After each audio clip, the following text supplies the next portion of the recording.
Hey everyone, Mirai here, and welcome to yet another video.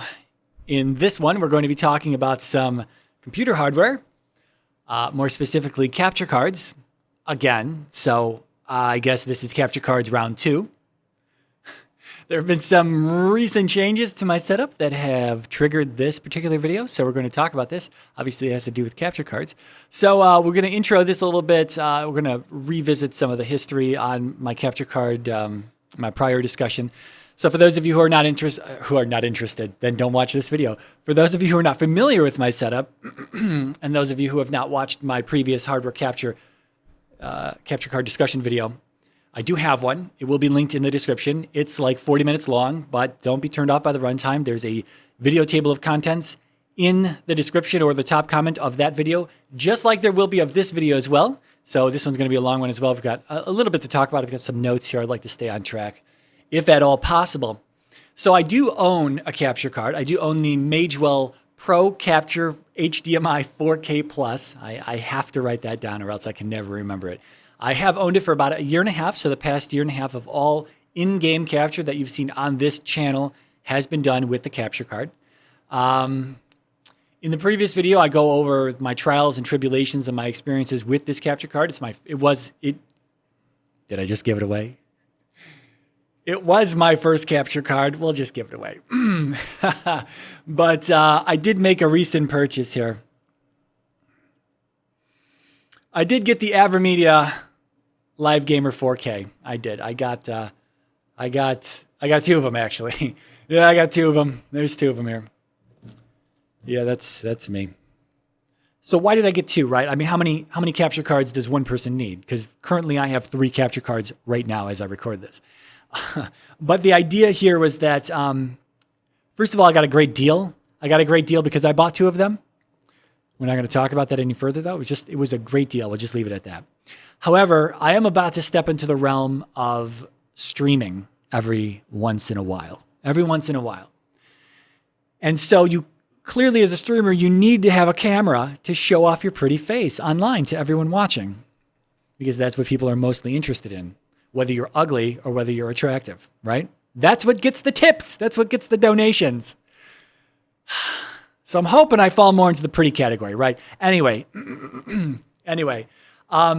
so I got a webcam. I bought the Logitech Brio. And I just need to do 1080. This camera right here is just 1080. Everything has always been 1080 with the camera. One day I'll upgrade those, but not anytime soon. So I bought the Logitech Brio, and I'm realizing that I don't really like this setup because I already have a camera sitting right here. And there's no other spot that's good for a camera. Specifically a webcam, people generally like attach them to the top of their displays, the top of their monitors and whatnot, top of their laptop lid and stuff like that. I can't do that.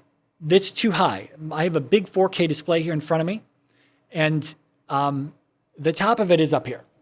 So I would be looking up to talk to people, and when I'm looking at the game, everyone would be looking right at my forehead, which is not going to get me the donations. Let's just be clear about that. So I had to keep the camera here, and I didn't want a Logitech webcam in front of my other camera, specifically because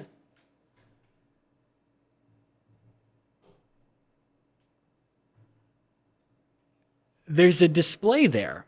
There's a display. Whenever this camera's not in use, there's a display on an arm that comes in and completes my setup.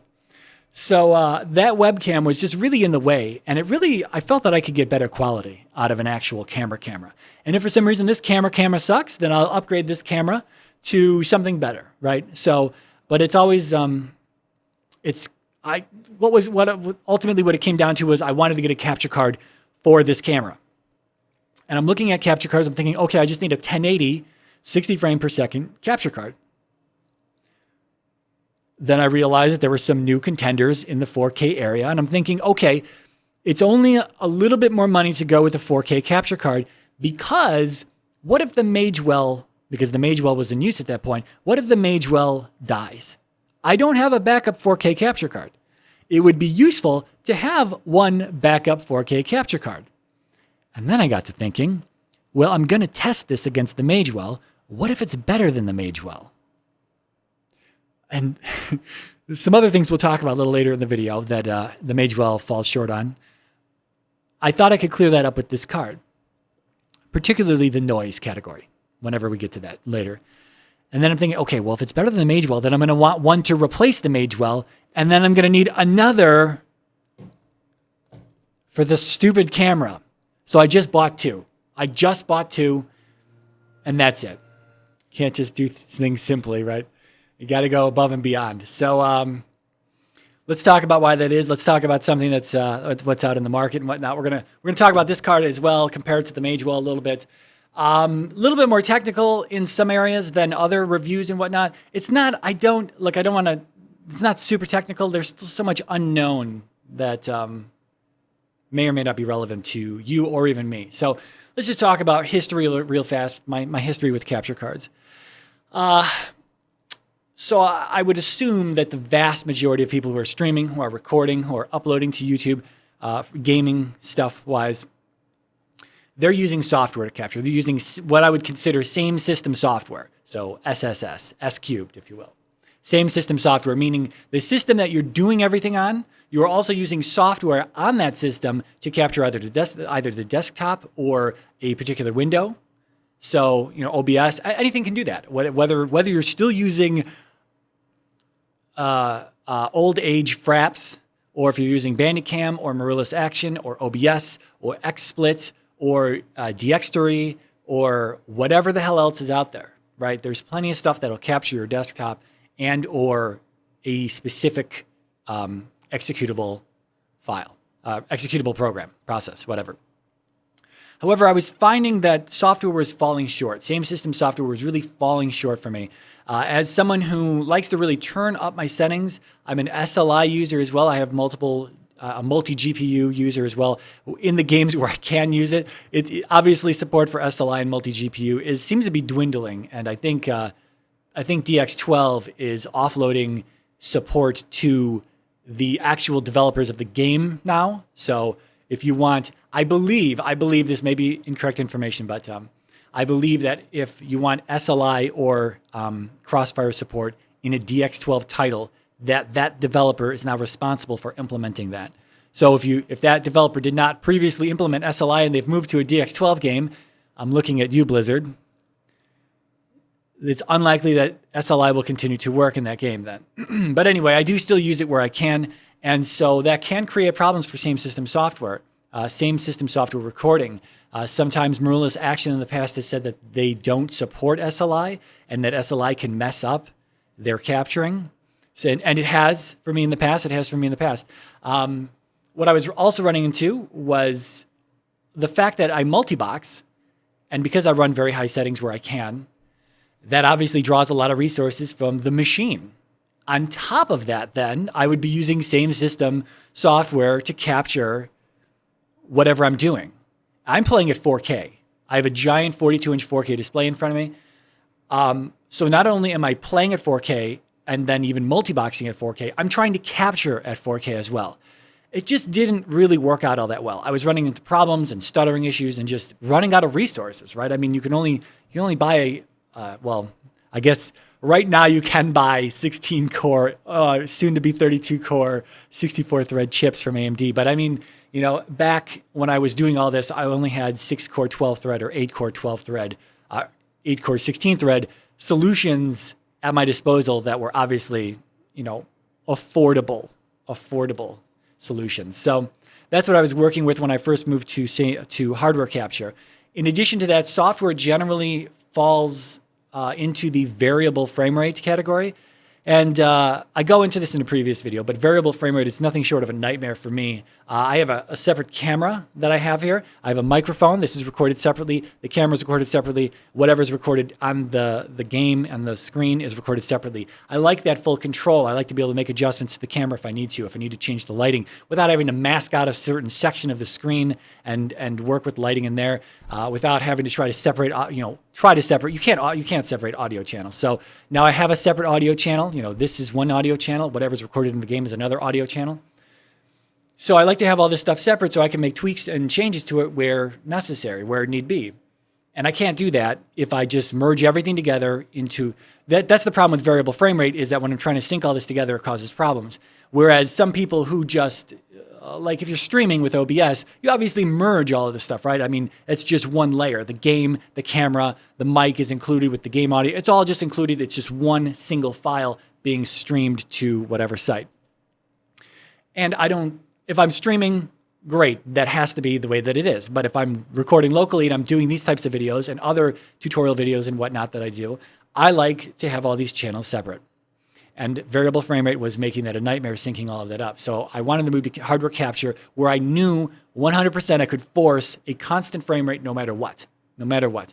Now, I know there are some pieces of software out there that can do that. I believe OBS can do that. Bandicam has an option for CFR as well, but it tells you that it's going to fall back to VFR if it can't keep up with CFR. I don't know why it gets to make that decision. There should be an override there that just says keep constant frame rate even if I'm not at my target frame rate. So I don't know, a lot of frustration with software, same system software recording, a lot of frustration there. So I moved to capture card and I moved to a capture card, and then I had issues with VSync. So quickly recapping again, normally with the first capture cards that were around, and even still some of them that exist today, they only have one input on them, which means you need two outputs from your GPU. One goes to your main display, the other one goes to the capture card. And then you set up your operating system to have two displays, and you mirror the displays. You have one primary display, which is generally the one that you're playing from, and then you mirror it to the secondary display. Unfortunately, what I learned was that when I began recording with the capture card in that fashion, was that the VSync signal, the thing that keeps the tearing off the screen of your game, it's not duplicated to the second output. The VSync signal is only sent to the primary display. And so I was seeing no tearing while playing, but the capture card was capturing nothing except tearing while playing. So it was pretty much ruining all the footage, and I had to solve that. And I solved that with a Geffen HDMI splitter. Let's see, what is the official name here? The Ultra HD 600 megahertz 1:2 splitter, I believe it's tough to read right here, but that's what it is. It's an expensive piece of equipment, but it did get the job done, and I am able to split my VSync signal perfectly fine. Nowadays, cards come with a pass-through option, and we'll talk about that in just a little bit. That passes VSync along as well. So finally, my final issue with capturing when I first ran into all this stuff was I was having intermittent, the display would kind of drop out for a few seconds from time to time. There was really no rhyme or reason why that would happen. It didn't matter whether I was just sitting on the desktop idle, looking at nothing, or just reading an article online or something, or if I was playing a game. There was no rhyme or reason. Again, it wasn't like if I was pushing the GPU too hard, all of a sudden I would have signal loss. It would just happen from time to time, and I really found that annoying. It wouldn't affect the capture card because the capture card wouldn't lose signal. It was simply this display losing signal. The deal is that my computer is obviously not right next to me. It's not underneath the desk. It's over there. It's probably a good 8 feet away, but then cable-wise, it's at least 10 feet away. Like a 10-foot cable pretty much is just kind of cutting it close there. But when you're dealing with 4K, 60 frames per second over HDMI 2.0, you have a limit, or even DisplayPort 1.2, you have a limit to how long the cable can be. And the max cable length for DisplayPort is 10 feet. For HDMI, I never really found something that said there was a max cable length for properly getting the signal over the cable, across the cable. But I ran into a problem where 10 feet was actually, I couldn't get a signal over 10 feet of HDMI 2.0 cable. And it was good cable. I went into this in the previous video as well. Premium certified HDMI cables. I went crazy trying to find cables. Blue Jean cables. There's another premium certified cable out there that I was using as well. Club 3D has one. So I was trying different lengths of cables. I must have bought $100 worth of cables, some of which I couldn't return. Ultimately, what I did end up doing was, since that last video, I have moved to an HDMI fiber optic cable. Very expensive. I don't have it in front of me, but I believe it was about $150 for that cable. It was the smallest size, the smallest length that they offered, I believe was 15 feet or something like that. So more than I needed, might have been 20 feet, more than I needed. but I no longer have any dropouts. It solved it 100%. So that was definitely the problem, was my traditional cable length. If you're having problems or you're trying to get a really long run over HDMI, man, the fiber optic cables, they're pricey. There's no doubt that they're pricey. But I bit the bullet because I was like, if this doesn't work, I can just send this back. I don't have to just eat $150. But it worked perfectly, and I love it. And it's perfect. And did I mention that it's perfect? So anyway, those problems were all introduced and resolved, and so here we are today. So since I bought the Magewell card, the original Magewell card, again, the Pro Capture HDMI 4K Plus, either the second or third consumer, although borderline professional, if you will, capture card that could do 60 frames per second at 4K. And so I bought that, and since that time, there have been a few more contenders that have arrived in the hardware capture card arena. And so let's talk about those. So there's Magewell came out with a second card since then. It's not any different from the card that I've got. The only difference on it is that they call it loop through, although other manufacturers call it pass through. So the deal with this is that now these cards that are being made today, they have two ports on them, two HDMI ports. One is an input, and it passes it through to the output, and then that output goes to your display. So you don't have to deal with a splitter or anything like that, although I still do because of cable length, and I really like my fiber optic cable, so that's all staying in place. But so yeah, that solves the VSync issue. Specifically with the AverMedia cards, the software that it comes with does have an option inside of it to allow you to pass along the VSync signal. I didn't try the pass-through. Again, I'm not worried about the pass-through. The pass-through is not the selling point for me. But I'm sure that it works just fine, or else people would be complaining about it, right? People would be complaining about tearing on their display. So I'm assuming that all of these pass through VSync, including the Magewell. So then, in addition to this, Elgato came out with a capture card, and it's a 4K 60 frame per second capture card. It also does pass through as well, I believe. I don't have the information in front of me. And then AverMedia, you know what? One thing about that, Corsair did buy out Elgato, so now it's a Corsair Elgato 4K 60 frame per second capture card. But I just have to say this. Does anyone speak Spanish who looks at that? Why? It seems like such an odd name for a card, for a company, because it was the name of the company. Elgato was the name of the company. But if you speak Spanish, you see that as El Gato. El Gato. The cat. The capture card, the cat capture card. That's what it is. The cat capture card. I don't know. I just find that amusing. Anyway, onto the AverMedia. The AverMedia also does everything else that the Elgato does. It does everything, as far as I know, that the Elgato does. It doesn't do everything that the Magewell does, though, in terms of hardware capability, which is why I think the Magewell still has an edge in several areas. However, it also has the pass-through, but again, I'm not worried about the pass-through. So we've got the brand new Magewell card, which still is $900. My Magewell card was $900 when I first bought it. It's still $900 today. Very expensive solution, but it got me off of same system software capturing. So praise the capture gods for that one. It worked out great. It was very difficult to make that move for $900. I was like, you got to be kidding me. This is the only solution I've got. The other solution at the time was a Blackmagic DeckLink 12G, which was more expensive than $900 at that time. I believe it's still somewhere around $900 for the Blackmagic card. But the Blackmagic card looks much more professional. It's got SDI inputs. It's got a daughter board for HDMI. I believe it only does one channel, though, even though it has two inputs. So it's a much more professional, a board that's aimed at professionals. Whereas Magewell borders professional and just regular idiot on the internet, which is where I fall into. So, right, I guess we can begin to compare these. Is that all I wanted to talk about? Yeah, I think so. So we'll move on to the comparison here. We're just comparing the AverMedia with my Magewell. So the Elgato, I just wanted to mention the Elgato, that it's out there, it's available. We'll mention it again a little bit later. There's something else I want to talk about here, a specific bullet point. So right off the bat, we're comparing what is a $300 card to a $900 card, the Magewell. I don't have it, it's over there. But we're comparing these two, right? So on the surface, they both do the same thing. They both will capture hardware. They both have the capability to capture the signal off of your GPU. And that's fantastic. They don't do anything different there. However, this is internally, or it might just be firmware-wise that they differ, and I'll talk about that in a moment. But the AverMedia, I actually emailed AverMedia and asking about what their video output formats were, or if you use FFmpeg, the pixel format, what the pixel formats that it's capable of recording in.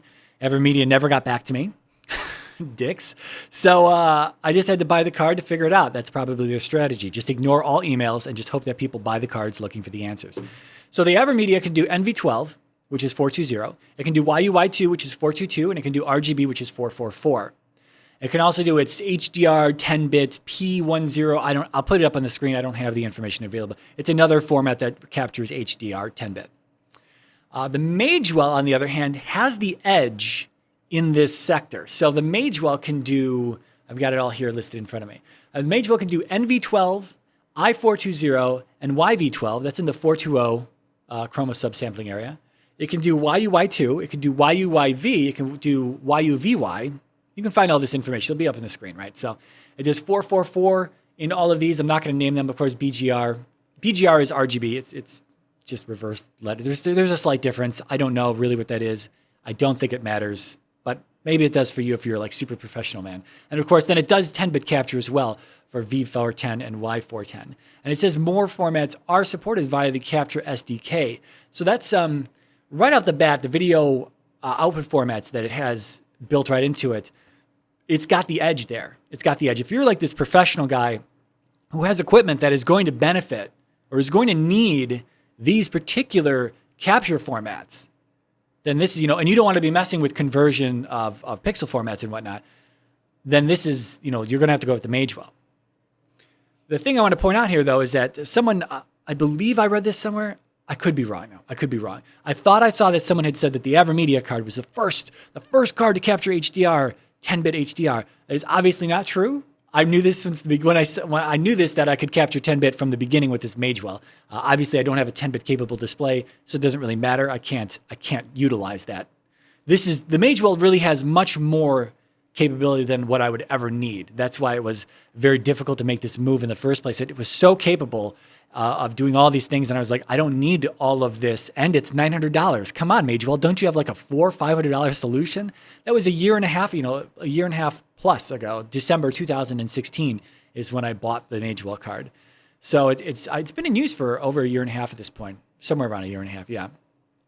But the Magewell can do all of that, right? It can also capture HDR 10-bit. Right above here, it says HDMI-specific features, support for HDR10. So, and on top of that, where is it here? Where is it? Down a little further, we've got video processing features. So it says support for RGB, which is full-on lossless as far as I know. It's got 601, 709, and then 2020. So if you're familiar, you might see this as like BT601, BT709, and BT2020. I don't know what the BT stands for, but these are, I'm going to mess this up. It's just the color spectrum that is available. It's just more colors, right?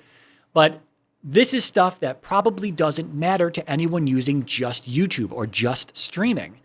YouTube only does 420 BT709. That's what YouTube does. And let's be honest, who isn't using YouTube, right? They've got a 100% monopoly on this shit. So that's where the Magewell was complete overkill. But it has the edge. If you're a professional guy, again, if you're, or a professional girl, whatever, if you're a professional in the professional area, then the Magewell may still have to be what you need to go with if you're looking for those capture formats. However, AverMedia could probably step up to the plate and adjust the firmware for their chip and allow these capture formats as well. So whether they're willing to do that, whether they see that, think that that's necessary or not, I'm not sure. Whether they're going to put the man hours in to do that. So there's one other thing I should mention maybe in this output format category. I don't have a specific category for it. It doesn't really deserve its own, but there's a properties panel that you can bring up for both of the capture cards where you can configure some internal settings. And the Magewell has the edge here once again. You're able to configure so much more. like the saturation range, the limited full versus you can change the quantization range. All this is listed here as well, but you can change, this is where you can pick 601, 709, 2020 and whatnot, or RGB. Again, you can, there's a separate tab where you can do an OSD overlay image. So, I mean, people who are using OBS, they're like, well, duh, I mean, I can do that with OBS. You have to think that someone may just be feeding directly into this card with a camera or some other equipment, and they want to just watermark their footage. And that's where the Magewell can do that. You have an option to do that. You also have a tab, and I'm not really sure what that is, and I don't see it. I don't see it listed here. If it is, I'm just missing it. But it has something to do with the actual HDMI signal that's being sent or used, whatever you plug in. There's like a hex editor. It's something that the AverMedia does not have, and it's something that only someone who really has a niche area to work with will need that information or to be able to change and adjust that information. So that's something that's really nice there. The other thing is that you can see some of the internal, what it's reading from the whatever's plugged into it, what it's reading. You can also see the temperature of the card, which I thought was really nice as well. I thought that was nice. The AverMedia, I can't see the temperature of the card. I don't know if its heatsink is doing a good job. We'll get to the heatsinks here in a moment, though.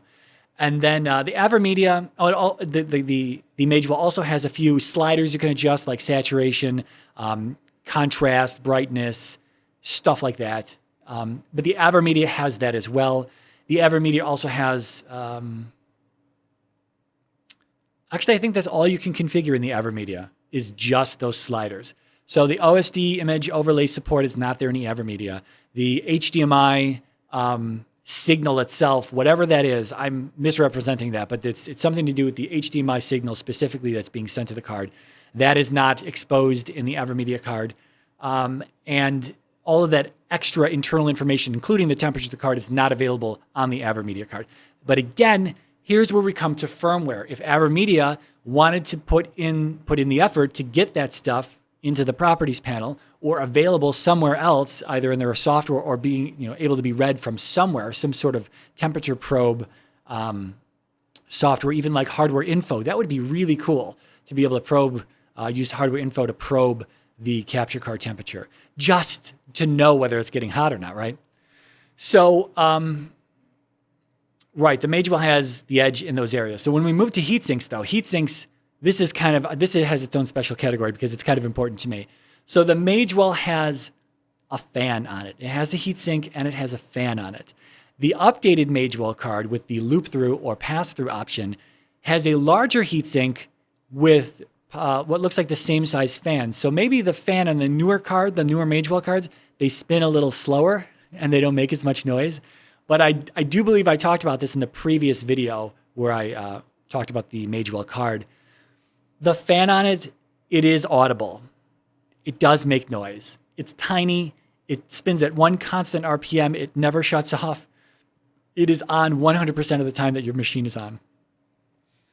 And I was able to drown it out, right? It's not a huge deal. And I think I said that last time. It's not a huge deal. It's not a deal breaker. If you need that card, it's a really good card.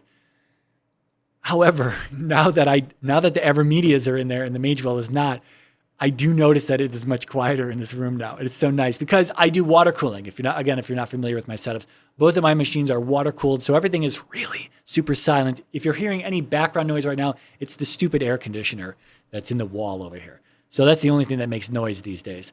So yeah, the heatsinks, the AverMedia has a large passive heatsink, and this is where I kind of question this.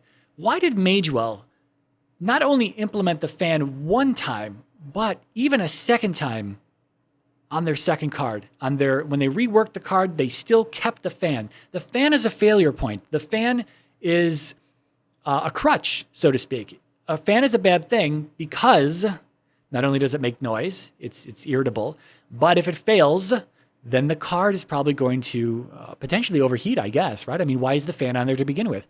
AverMedia, on the other hand, has a large passive heatsink on their chip. They felt they didn't need a fan. This is why I kind of wish I could see the temperature of the card, though, so if I knew what was going on.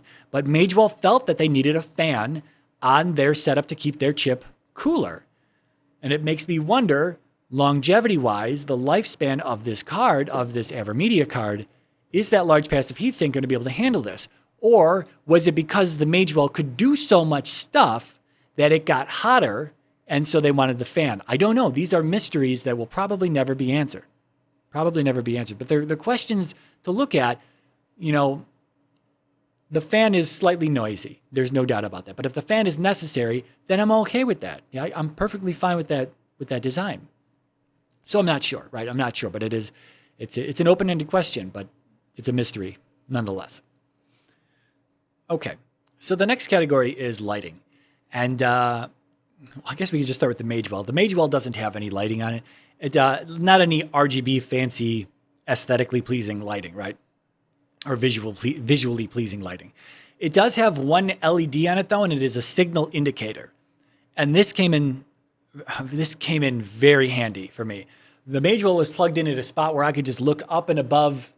I could look up and above my display here, and I could see the signal strength. I could see if there was a problem with the signal. I could see if there was no signal being received, or if the signal was intermittent. And I could see that. It was great. That really worked out well for me. However, it is an LED that is tiny, and it's on the card itself. If this is in a case that, you know, there's a big glass panel on my case here, and I can see inside of it. If you can't see inside of your case, or the card is mounted in such a way that you can't see the LED, well, then that's completely useless to you, right? It was very useful to me, though. It was very useful to me. I didn't know that it had that prior to getting it, and it all just ended up being very useful. It just so happened to work out. So whether you give the Magewell points in that category or not, I'm not sure. But the Evermedia, on the other hand, it has an RGB LED that it cycles through all the colors. I don't know if it's 16 million colors. I don't give a shit. It cycles through like a bunch of colors, and that's its default lighting property. Now, in its software, you can go in, and this is where this kind of bothers me, and I really hope that they expand the software. It just so happens to work out well for me, but for someone else with a different color build, it won't work out well for you. So if you don't want RGB, there's two lighting options. You can either turn on the RGB or turn off the RGB lighting. And when you turn it on, you have then three options and maybe some speed setting, a slider, where you can change it to breathing and pulsing and whatever else. There's only three options there. It's very limited. It's just one LED. I don't know what you expect out of it. It's got lights on it, right? But you can shut that off. And if you shut that off, then the LED stays at a solid color. And it's blue. But you can't change the color. You can't make it yellow. You can't make it purple. You can't make it green. If you didn't have a blue or a white build, like I happen to, where these cards sit, then you're going to have you can turn that LED off, and then there's no color whatsoever. There's no light whatsoever that comes from the card itself. But I do like some lights, right? So it's nice that it's blue and it works out well for me, but it's really unfortunate that there is an RGB LED there that you can't actually pick what color you want for the static color. I think that's something that should really be looked into. I'm not sure how that passed QA. They're like, yeah, we're just going to make it blue. What about everyone else with other different colored builds? Red and black has to be one of the most popular fucking color schemes on the planet for computer builds. But we're going to make our cards have a blue solid light that can't be changed. Okay. I'm not the designer. I'm not the one who let that go through. I would have not, but for the record, I would have not let that go through. Just saying, Evermedia. The issue though is that there is no signal indicator on here, as far as I know. As far as I know, there's no signal indicator. At least not with the static light. I can go over there and pull out the HDMI cable. The light's still blue.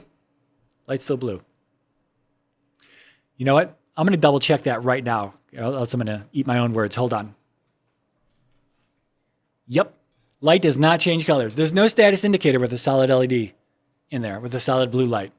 So, and that kind of bothers me because when you first start up the machine, both of the cards will flash red. Both of the cards will flash red as if they don't have a signal, right? And I kind of like that. You know, I like an indication that there's no signal.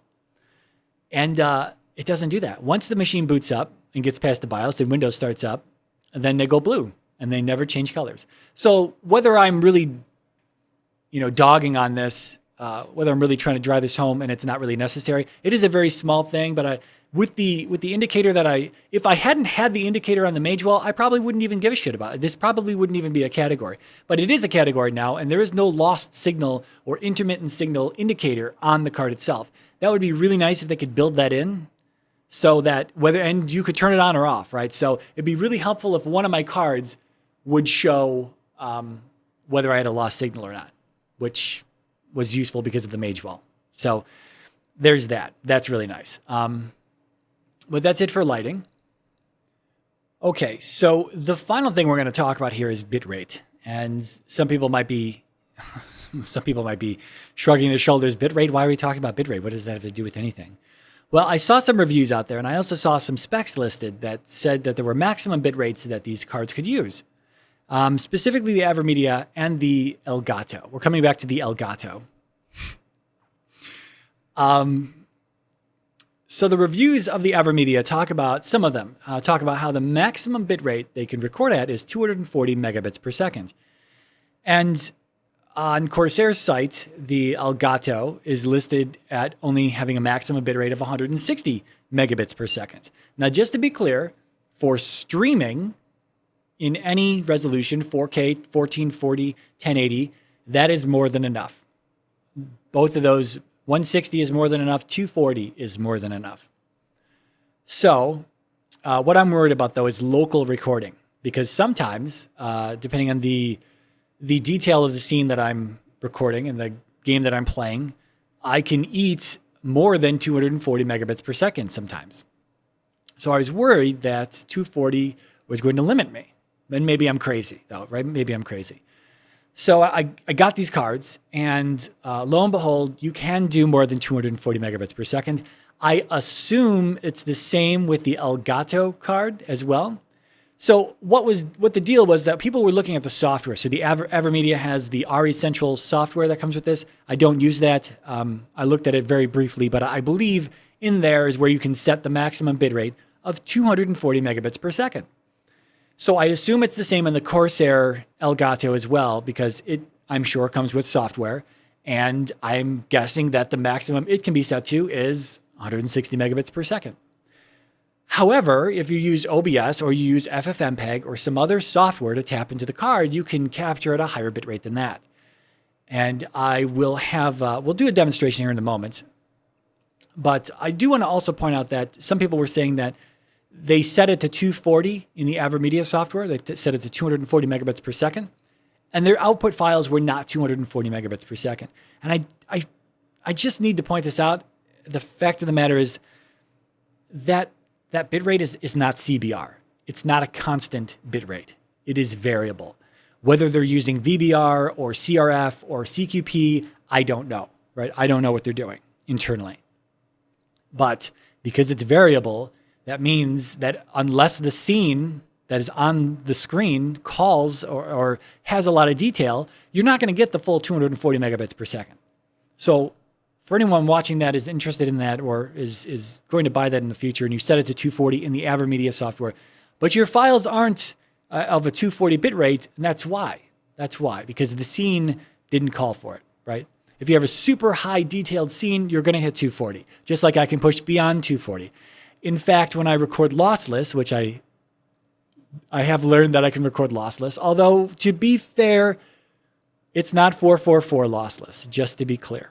But I have learned that I can record lossless in 420, and I can blow past 240 megabits per second. So let's jump into this demo real fast. It's recorded separately, and then we'll be back to finish this video up.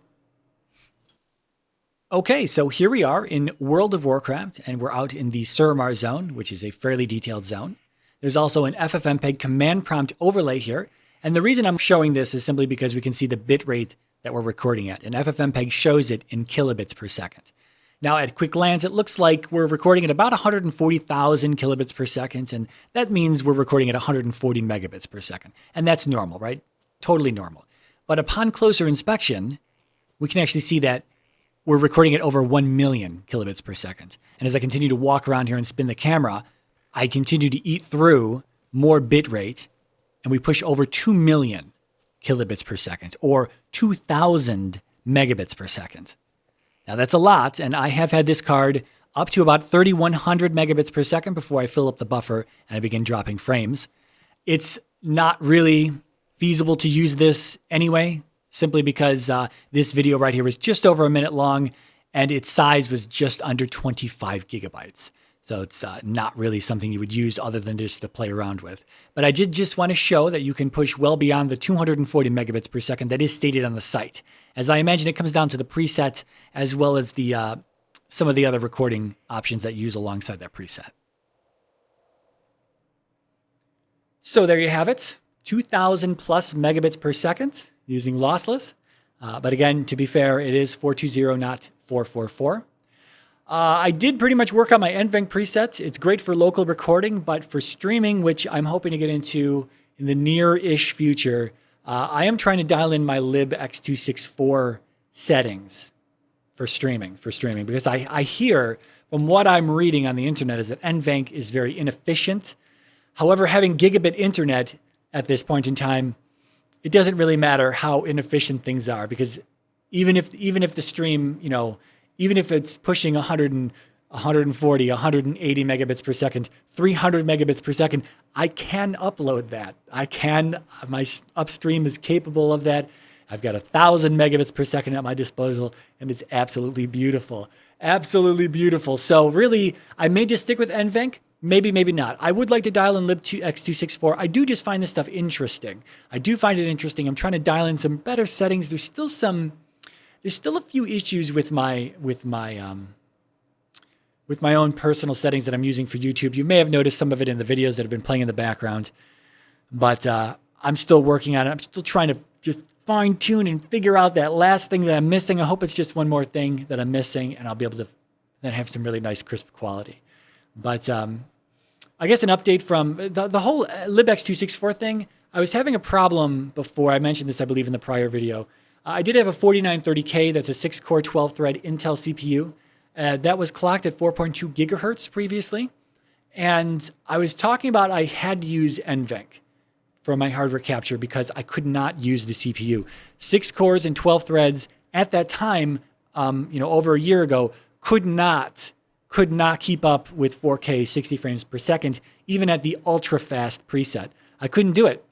Now that CPU has since been retired and sold off, and my old 5960X system, 8-core, 16-thread machine is now in my secondary setup, and I can do very fast. I can even use super fast, but I can't use very fast. So if you're unfamiliar with what I'm talking about, these are presets for the libx264.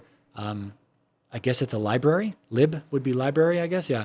So it's just the encoder that is used generally in OBS or FFmpeg, or just for streaming in general. So I can use super fast and ultra fast, but I'm sticking with super fast right now. I'm trying to dial in my settings to try to make them match my NVENC settings because, like I said, apparently libx264 is more efficient. And it's just nice to have that information anyway if people are curious and asking about this. But I think that's it. So just to recap, 2 AverMedia cards have replaced the Magewell. They're in the system now. They will be used to capture in the future. I have to figure out how to capture, I know how to capture this camera with the capture card. It's hooked up right now. We're doing a test. I want to see if this is any good. Just more settings I have to figure out and dial in, right? It's been a long one, but thank you for watching. Again, my name is Mirai, and I will see you all in the next video.